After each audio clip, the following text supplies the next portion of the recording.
My name's Yvonne. I'm a therapist and I am here to offer some relationship guidance for those of you that find yourselves in a really toxic pattern. And so this is what I'm thinking about. Many years ago, I was really young, so that was like literally last century. I got into a relationship. I fell in love for the first time, and I was very young.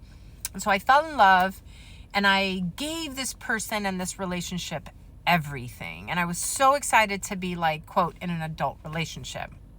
And everything was great in the beginning.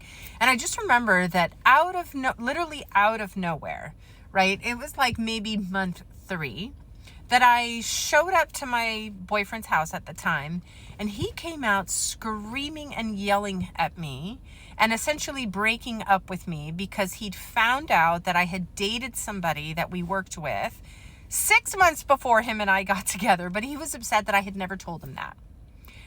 Now, obviously, I didn't understand what the big deal was. It was before we dated, but he seemed to equate that with I was a liar. So we broke up and I was devastated and I thought my life had ended. And then lo and behold, the next day he showed up throwing rocks at my bedroom window in the middle of the night, waking me up to say he was sorry, that he didn't want to break up and that he forgave me and that I needed to be honest with him moving forward. Now, again, really young, I fell for it. Hook, line, and sinker. Like, okay.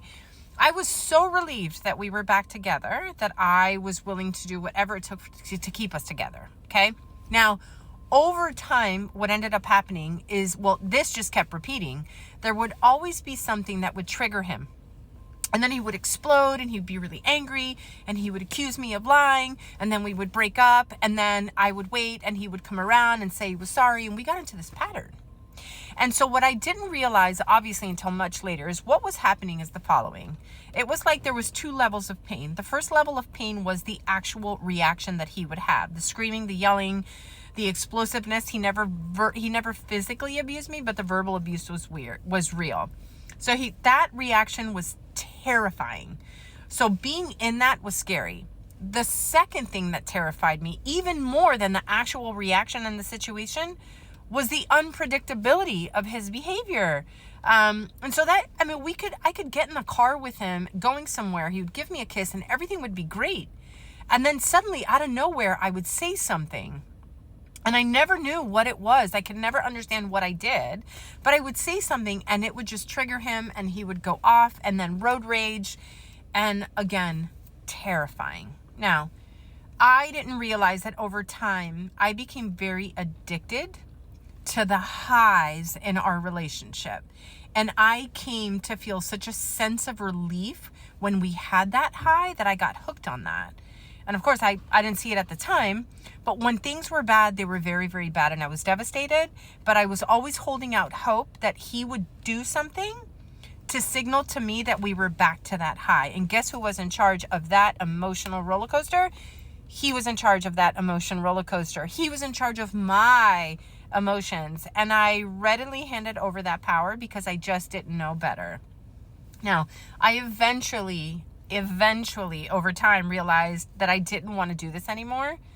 And I ended the relationship and it was terrifying in and of itself, but I ended the relationship and I walked away and I didn't necessarily do the work on myself to really try to figure out what the hell happened. But I'm going to spare you the details of what followed.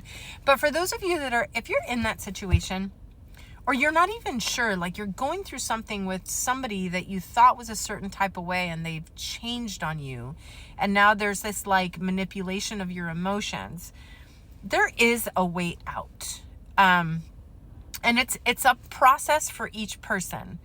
I can tell you with certainty as a therapist that the number one thing or the first thing that you need to do is first come to terms with maybe that is the pattern that I'm in.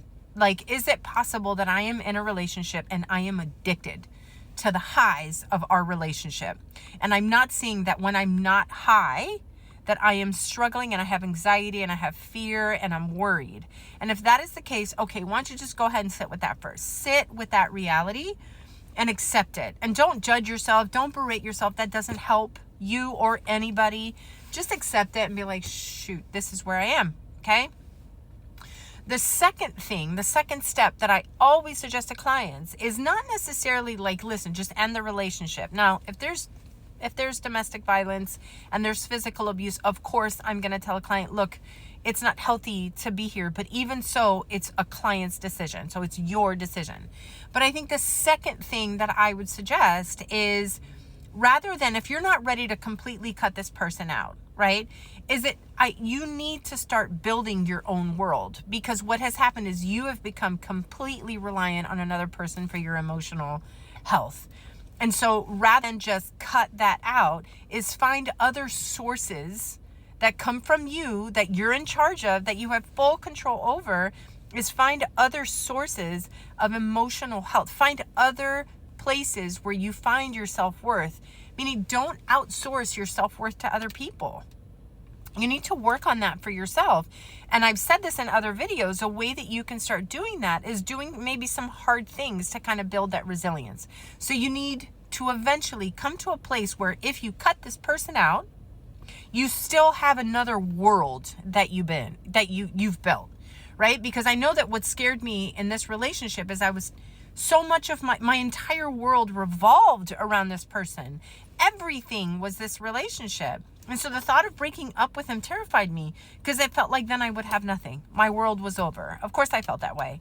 And so your job is to build your world, and that world needs to be you.